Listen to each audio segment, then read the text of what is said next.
My name is Danny LeBlanc. I use she, her pronouns. I am our director for immersive theaters here at the Museum of Science in Boston. It is my great pleasure to welcome you all here tonight for our special screening of Starring Jerry as himself. How's everybody doing out there? Pretty good? We're so excited to be presenting this along with all of our co-presenters and co-collaborators.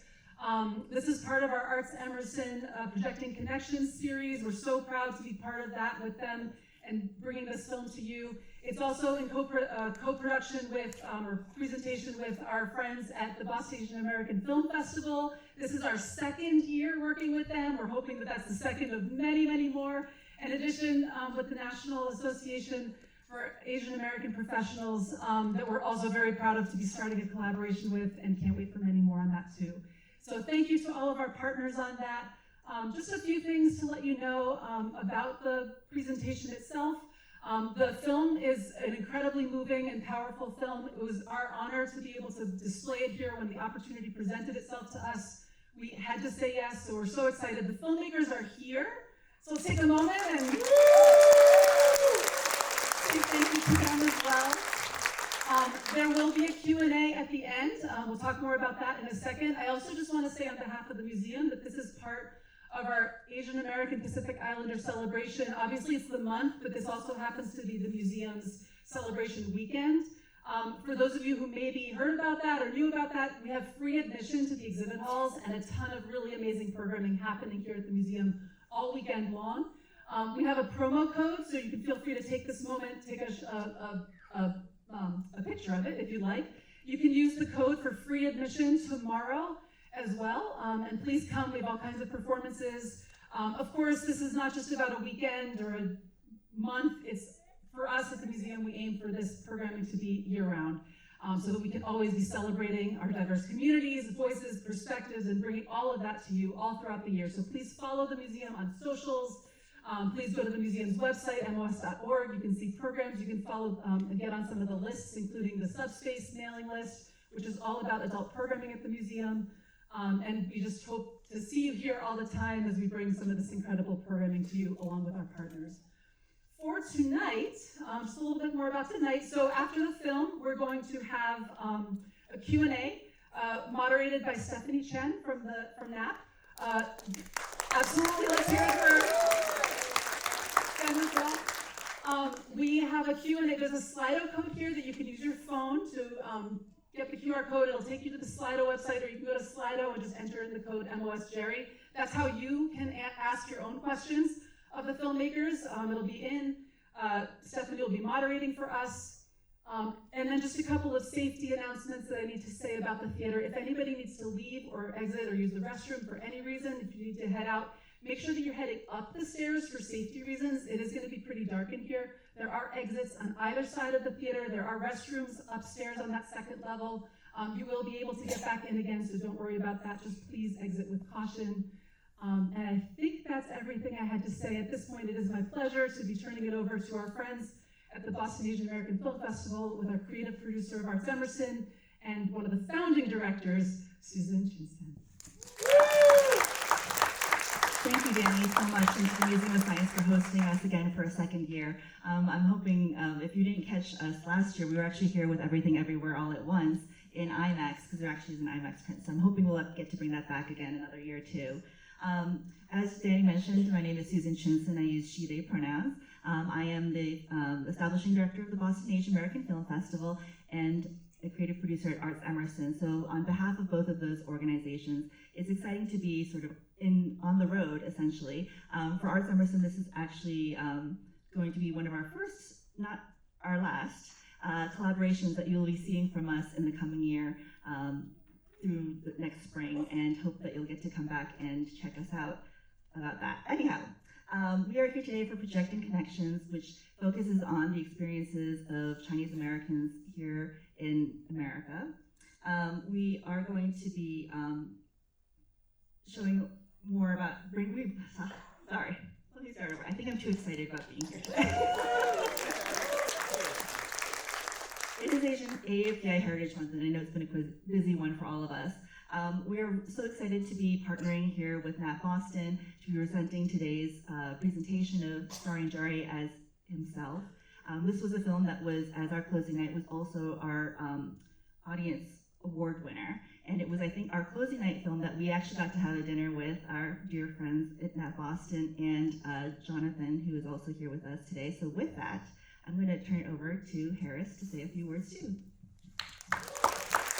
All right, the view from here is fantastic. I've never been in a room so big before. My name is Harry Zhao. I go by he, him pronouns. I am the president of the National Association of Asian American Professionals, and I'm so excited to have this event here for Asian American and Native Hawaiian Pacific Islander Heritage Month. The reason why I say that is because Asian Americans for so long have been ignored and been invisible in the American fabric, and I am tired of that. That's why films like this one, events where we show up, and places and spaces that allow us to come together is so important.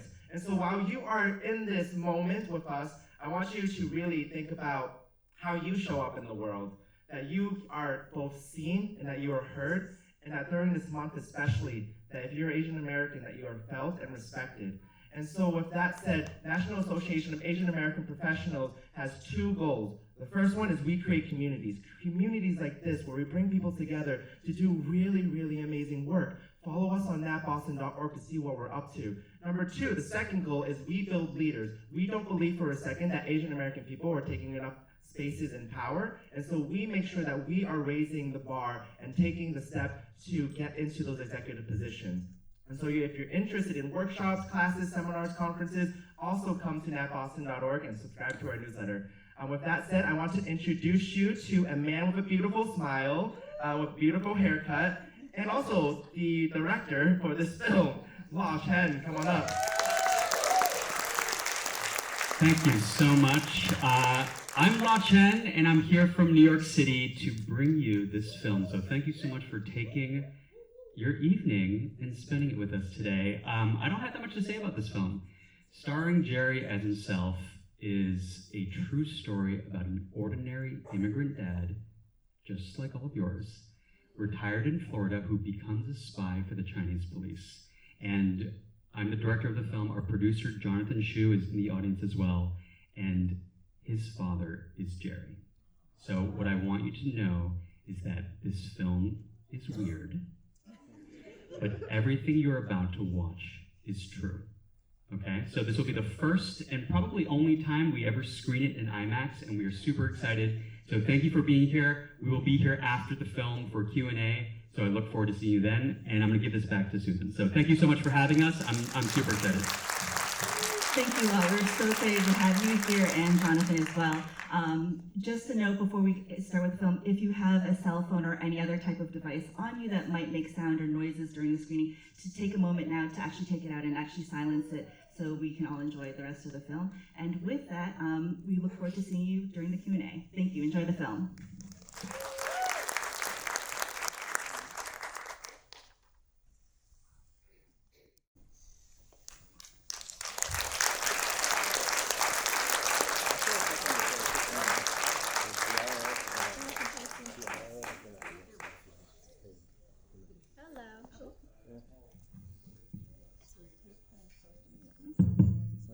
Hello.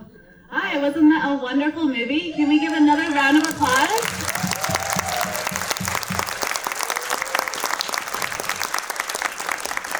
All right, let's give it a few minutes for the eyes to dry in the audience. But my name is Stephanie Chen. I am the moderator for today. I'm from NAAAP Boston, and we're so proud to be here with Law, the director, and Jonathan, the producer, and also one of the actors in the film.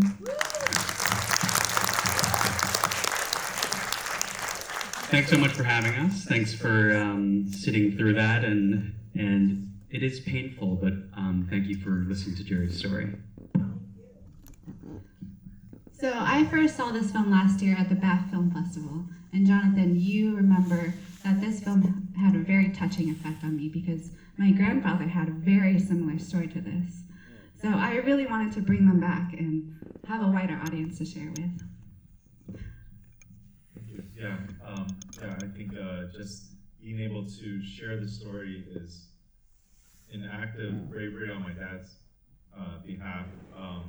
He knew like if it could just help one person, then the movie did its job. And so we've been fortunate enough to travel around the U.S. this last year, bringing this film to a lot of different film festivals. And in that time, he's come with us, and afterwards, people do come up and they're like, "Oh my gosh, this happened to my family," or "This happened to me." And he used to think, "Oh, I'm so stupid that I fell for this."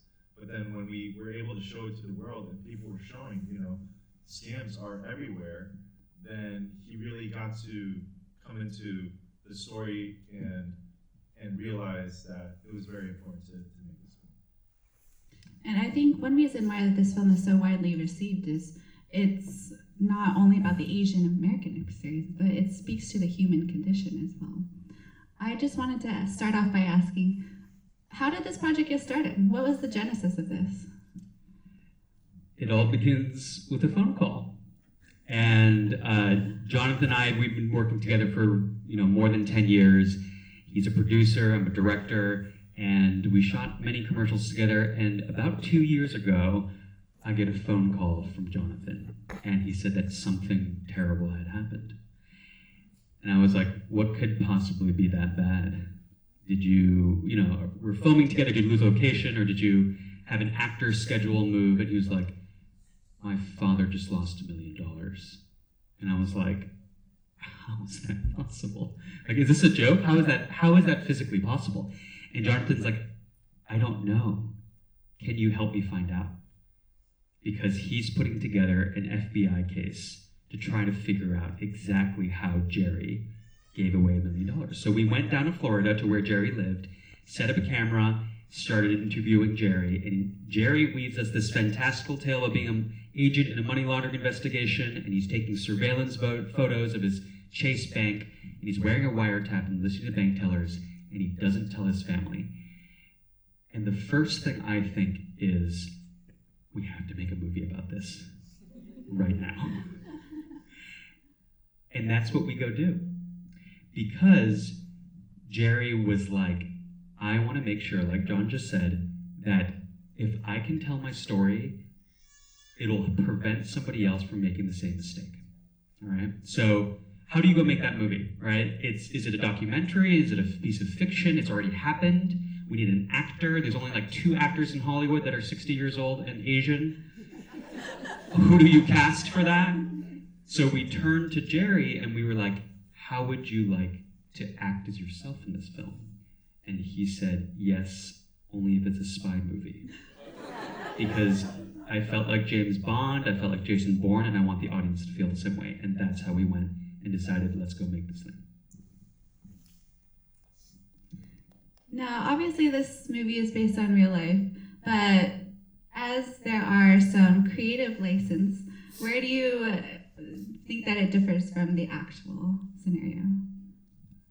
I believe everything that you did see did happen to an extent. So for example, like just to get into some of the details like behind the scenes, that moment when he gathers everyone to the family table to have a dinner and tell us what happened, we were all in different states. This was during the pandemic, right? So my older brother Jesse, he was in Los Angeles. My younger brother's in Orlando. I'm in New York. My mom's in Florida also. So we had a Zoom call, which you saw in the rolling credits. And God, that was like a 4-hour call. And all of the expressions that you saw after he goes, and that's what happened. like we were just like, my mom is angry, calling him stupid. I'm being like, okay, this is what we have to do. Like, I kickstart like the problem-solving mode of a producer. I'm just like, you file a police report, talk to the bank, blah, blah, blah, FBI. Jonathan, you sent me that video for me to study. The Zoom. And it was the strangest thing to watch. Yeah. Because it is this window into this private life of this, immigrant family. And you never get to see that, ever. And I was able to study it to film the scene to get everyone to perform how they reacted. And for me, it was just such a strange experience, sort of looking at reality and then taking a mirror and reflecting it back and putting it on film to make it feel real and believable, even though it's kind of fiction in a way. So, a lot of the experience was sort of balancing, this is very real, how do we take that realness that already happened and kind of reproduce it for the big screen, for everything that you've seen just now. Now, you talked about how Jerry was cast. How was the rest of the family, and how did that team all come together? Oh, I get a lot of people coming to me and be like, Jerry was amazing, and Kathy, incredible, but weird casting. I'm like, that's John's mom. Where'd you find her? Where'd you find her? Like, unbelievable casting. Like, that's his mother. These are all real people. That is his family.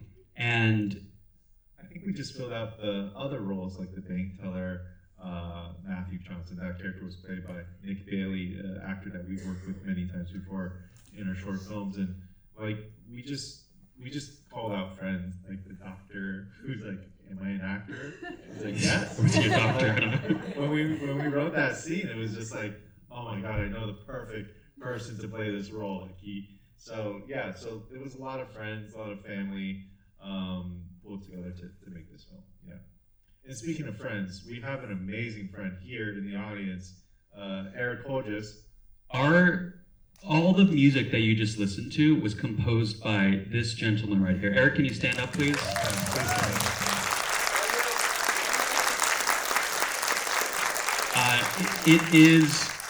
It is, as you experienced, wall-to-wall music. It is 75 minutes of straight music, and this guy did it all in like 2 weeks. But all of this was to kind of add to this sort of larger-than-life story. Because at the end of the day, the reason we made this is that nobody cares about an ordinary Asian dad that just lost some money. Who cares? He's just one of many people that this happens to all the time in America. So how do we go and take this story and make it something bigger than it is? How do we take this story and scam all of you to come here and watch this? Because you thought you were watching a spy film, and it's very much not that. So elevating the storytelling, the filmmaking, the acting, the music, and the cinematic experience for it to become something else, so that you will sit down and be like, what is this thing? And at the end of the day, it is about someone like Jonathan. It's literally Jonathan's father, or someone like my father. It's a glorified home video. It's a glorified home video. We kept saying that. It's like, oh, it's just shooting a home video. Just a home video. That's all it is. But the purpose was to entice you to come here, to then walk away with this very simple story of this guy just lost everything. He lost his American dream. And the thing that Jerry has always wanted, the simple takeaway that we've always wanted, that Jerry's always wanted, after you finish this movie and walk out those doors, go call your parents. Go call them and really ask them, like, what are you doing? Who are you sending money to? These are the real hard-hitting questions. Can I be your two-factor authentication? Make me your two-factor authentication for your any bank transfer, which I've done now.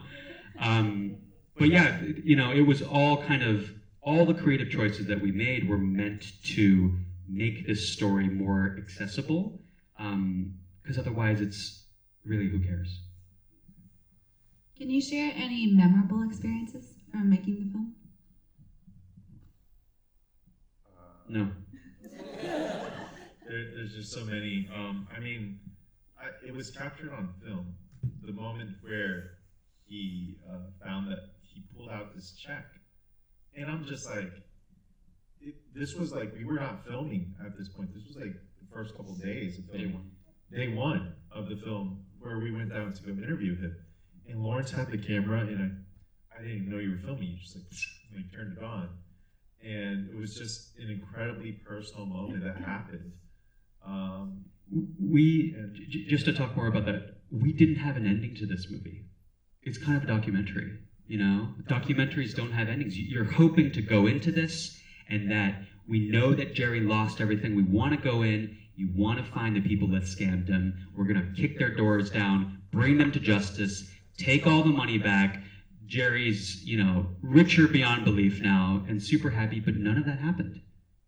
He lost it all, and that's it. What do you do? And we were really searching for this ending, and what is it? And we wallowed in kind of obscurity for a really long time until I realized that day one, we found this weird moment of Jonathan finding this check that he had written for his father to pay him back for his NYU loan to go to film school. And Jerry never deposited it. And I'm like, why would you not deposit that? That's crazy. And even now, we didn't realize that that was such an important moment. At the time, it was just like, this is day one. We're just walking around and rolling on stuff. And then finding that kind of gold nugget in the edit kind of transformed our entire film. That became kind of our ending, having the family come together to go make this movie. Yeah, and speaking of endings, I mean, I think all we want to know is what happened to Jerry. Did he ever get a girlfriend? What is he up to now? So Jerry is in Taiwan, like the movie says, and it's been, let me see, since 2022. So yeah, it's been 2 years since then. And in Taiwan, the cost of living very low. He lives there. He lives in the family home, like free gym, free bus rides, and he's like very active with the community there, seeing his old high school friends and stuff like that. And he does have a girlfriend. Dang. So he's like, you know, I made a movie. She's like, what? He's like, it'll come out one day. For the entire time we were filming, the Hollywood director in me was like, Jerry and Kathy have to end up back together. That's what this is all about, right? That's the perfect Hollywood ending. And then I did that interview. And then Kathy was like, not me. He was trying to get them to come back together for the movie. And things just don't work out like that. This is real life, you know? Nothing is a Hollywood ending. So, yes, she is. Kathy's incredible. And she's living her own life. She's doing what she wants to do. This is her American dream. And give it up for Kathy. So yeah, we kind of just have to reflect reflect reality and what really happened. So, but Jerry's got a girlfriend. So. All right, so now we're segueing into the audience Q&A portion of this, and we've got a ton of questions here, but a lot of them are along the same idea of what happened to Jerry. Will Jerry make more films or do more creative projects? He's available to be hired. He's asked about his manager now. But that's the short answer. Yes, yeah, he's interested to keep going. And what was it like watching your home videos in IMAX? I would have never dreamed, never in a million years that would happen. So thank you for the opportunity to see that. Incredible. I was digging through all his embarrassing home videos to put this thing together. I was like, I need to find the worst, most cringeworthy things. And I did. I threw them in there.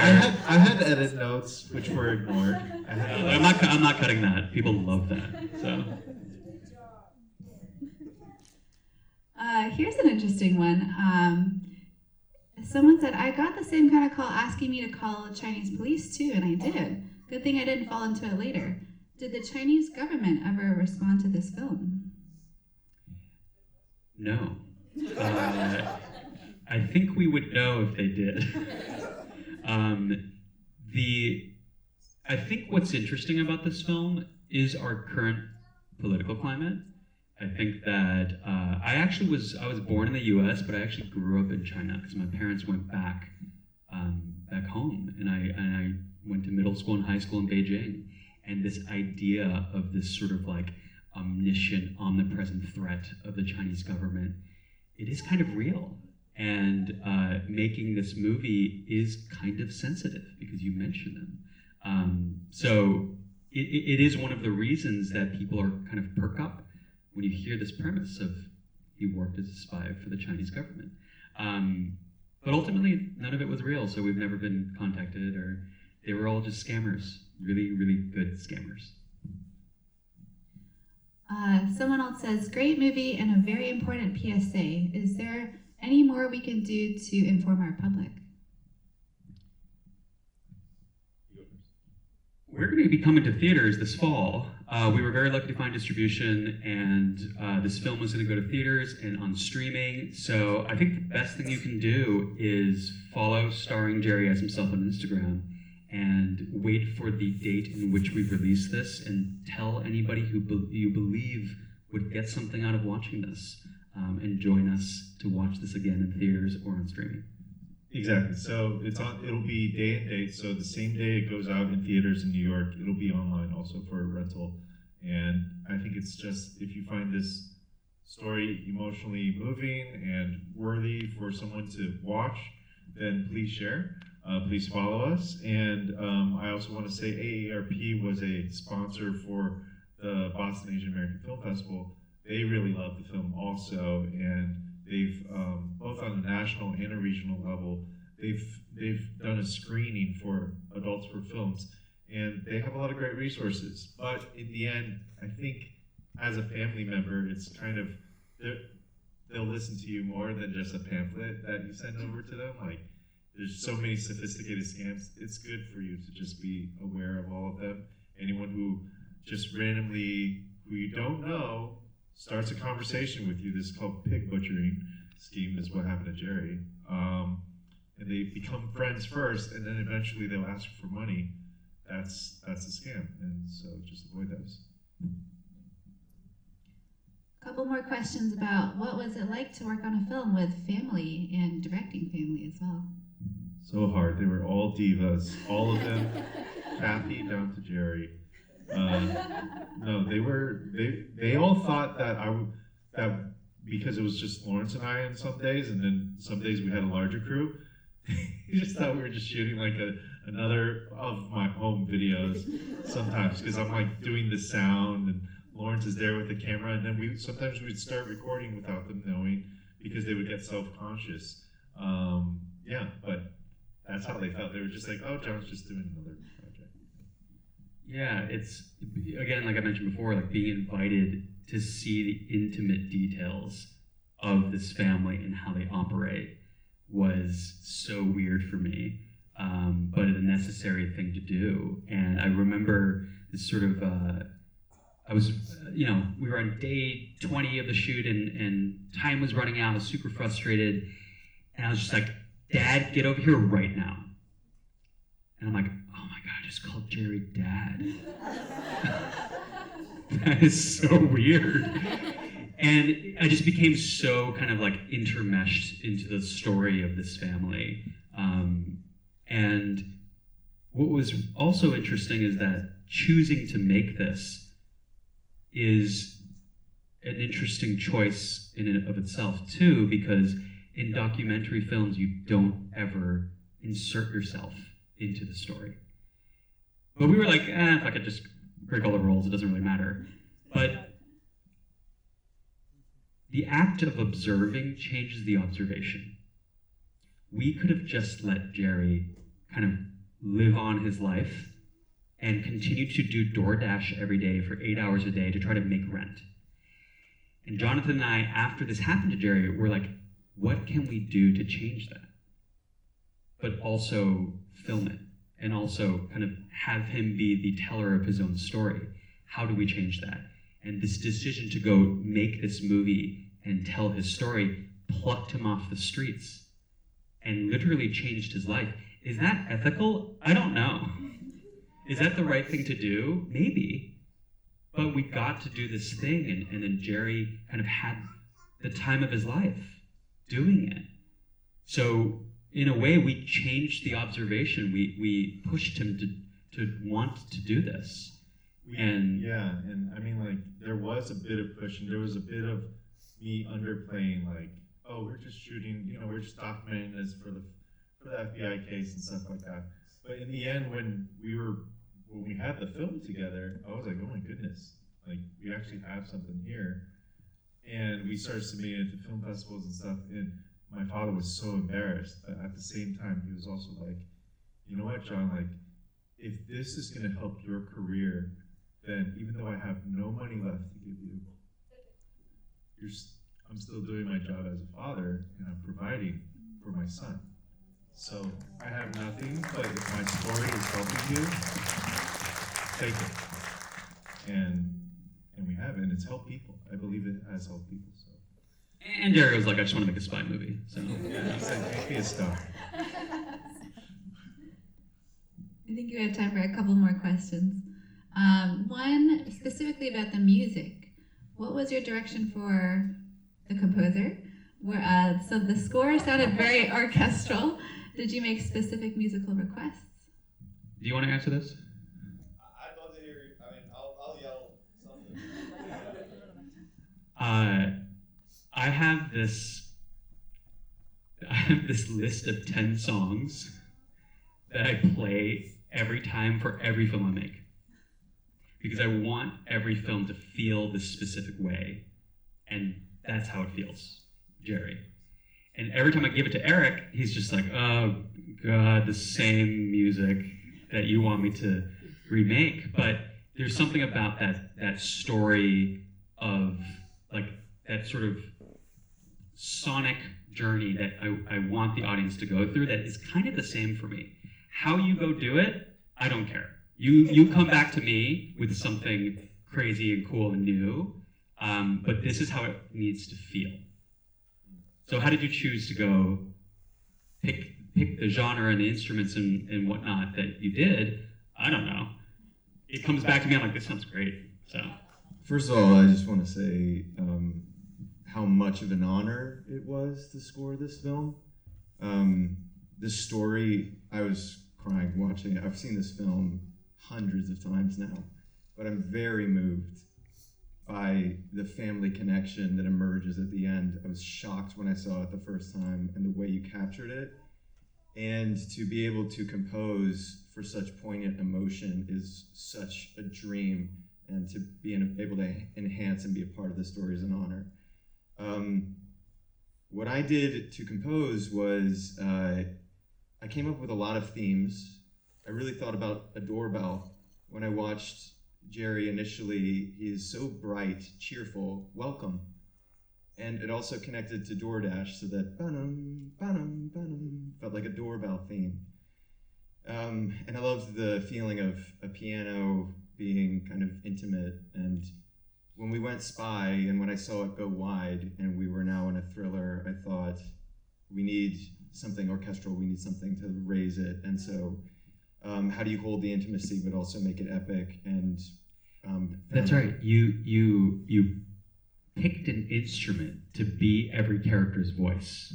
And when they came on screen, that instrument and that kind of theme came in to remind you that this person's here. I really focused on Jerry, but yeah, I did theme a lot. I mean, there are, I think, 50 or so compositions for the film. So I love my theme. You're welcome, Jim. Oh, you didn't get one. He was the one that didn't get one. But when we went to the thriller, I wanted orchestral but also intimate, so string quartet felt right. And what can you do with a quartet to make it epic? And we got it recorded out of Nashville, even though it was composed in New York. And everybody that touched this was moved by it, and so it's amazing to see it on the screen. I don't know if that answers the question, but this was a big journey too, because you were still editing while we were composing. So you'd give me feedback, not all of it, your favorite, but we got there, and it's been really nice to witness it in front of other people. So thank you. No, thank you. Thank you so much, Eric.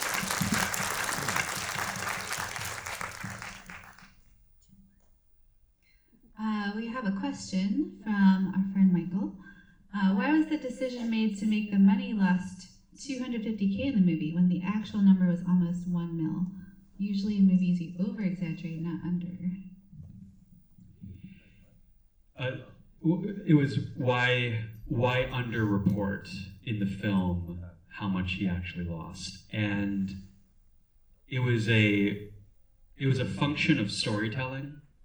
Jerry went back over and over and over and over again and sent more and more and more money. And I know Rami, that's my son up there. showing that you get it. You get it. Like, he's been sending these huge amounts, and we wanted to just sort of stop it there, and at the end just realize he lost double what you thought he lost. And it's just, I don't even know how to comprehend kind of how losing that much money must feel. So we were kind of just like, you know what? People will understand if it's this much money. Let's hit them again at the very end with more. They don't need to see it over and over again. But for Jerry, he just kept going in. It was like the rule of like 1, 2, 3. Yeah, 3 transfers. 3 transfers. That's all you need to see. There were many more, but 3, like small, medium, big. And a lot of the numbers was from selling annuities and securities and stocks and whatnot that did not necessarily happen at the bank. So that's all sort of embedded in there. But yeah, it was sort of just a creative choice to make things faster. And one last question. I think this is a nice way to wrap things up is, how do you feel like your family's relationships changed with the scam?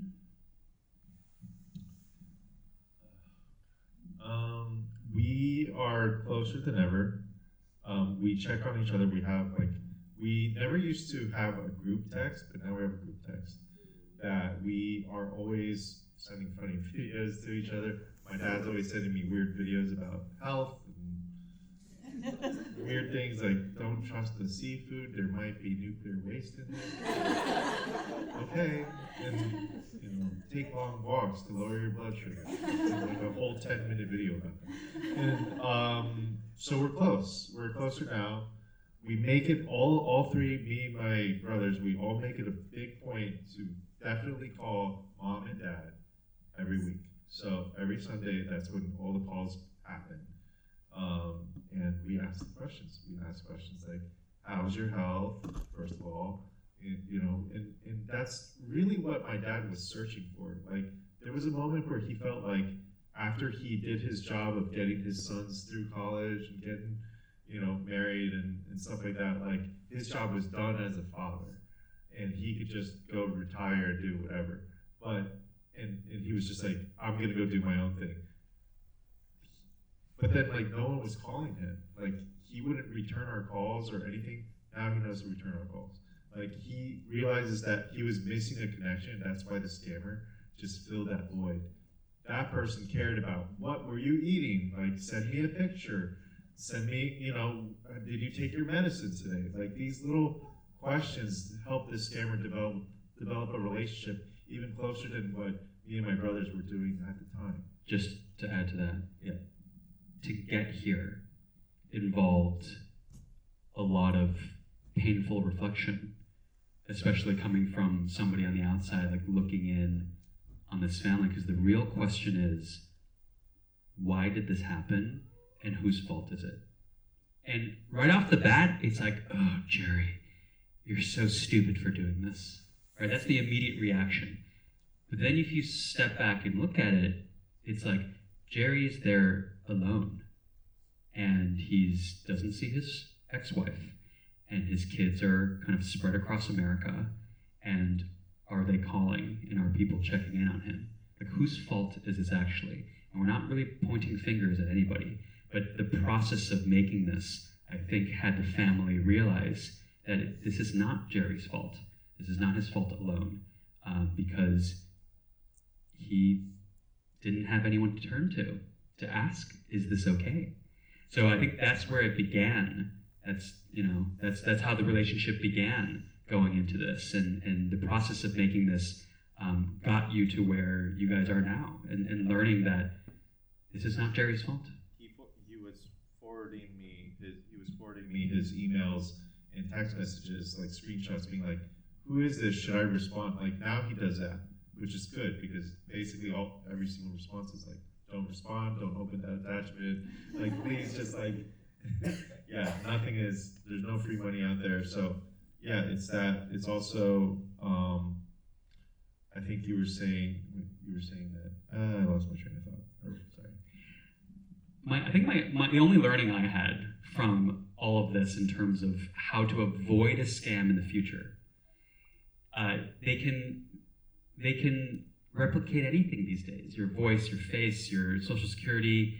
They can be anybody, they can say anything, but the only red flag I think is consistent is urgency. They need it now. And anytime somebody needs it right now, that's just kind of weird, you know? So from here on out, no matter what happens, if they need it now, just double check, question yourself again, ask somebody else. And they'll say like, don't tell anyone about this. Urgency, don't tell anyone about this. Something about money, or gift cards, or vouchers, or whatever you want to check, or a lottery. Although anything dealing with money, urgency, and don't tell anyone. All right, so I think the main takeaways from today are call your family, check in on them, and say goodbye to your Nigerian princess out there. All right, can we give one more round of applause to Law and Jonathan, who came all the way from New York City for this. Thanks so much. And thank you so much to Museum of Science. And I will hand it back over to Susan from Bath. Thank you so much. Thank you so much, Law and Jonathan, for this beautiful film and for the touching openness and vulnerability that you've taken to really share with all of us and to have us reflect back on our own lives. That people were sharing with each other that yes, this happened to me or this happened to somebody I know. It's not something that is happening in isolation, as they have shared. And so just looking at the opportunity to use film to kind of help create better connections with each other, humanity, the world, art really is an opportunity for us to become, to find healing in a lot of things that we've found issues with. So we invite you to continue to engage with us. We actually have another screening coming up with, actually not we, but To Be Takei, George Takei's documentary about himself, screened at the Boston American Film Festival in 2013, I believe, and it will be actually screening here again on May 31st and June 1st, sort of like this great intersection between AAPI Heritage Month and Pride Month. And the screening, I believe, is free. It's complimentary as well. So we also encourage you to get tickets to that one. That is a fantastic and fabulous documentary as well. From the Arts Emerson side, we are actually announcing our season preview announcements on Wednesday. It's the first day we actually will reveal our lineup for next season. I will just say that we will be hosting a Filipino catering, and I'll just say that it's probably connected to something. Maybe you might want to come and check that out and hear what that announcement is. Just saying some kind of musical thing or something. Anyhow, we are also going to be doing a free screening at the Powell Arts Center in June for Suk Suk. And then just if any of you are golfers, please come out to our Bath Golf Getaway on September 30th at Lake Winnipesaukee Golf Club. And then the film festival is happening starting October 17th through the 27th. So please mark your calendars, come back and join us. Thank you again so much to the Museum of Science and to NAAAP Boston for your partnership on this. And thanks again, Law and Jonathan, for coming down here with your families. For those of you who'd like to actually get a chance to maybe say something more personal if you didn't feel comfortable sharing it, or whatever it may be, and would like to talk with any of us, both NAAAP and Bath have the tables downstairs when you come out, and I believe Jonathan and Law will also be there with us. So thank you again. Maybe another round of applause to Jonathan and Law for all the amazing stories. Thank you. So with that, thank you all for coming this evening and making this such a wonderful screening. It really means a lot to us to see all of you here. With that, please feel free to exit up the stairs.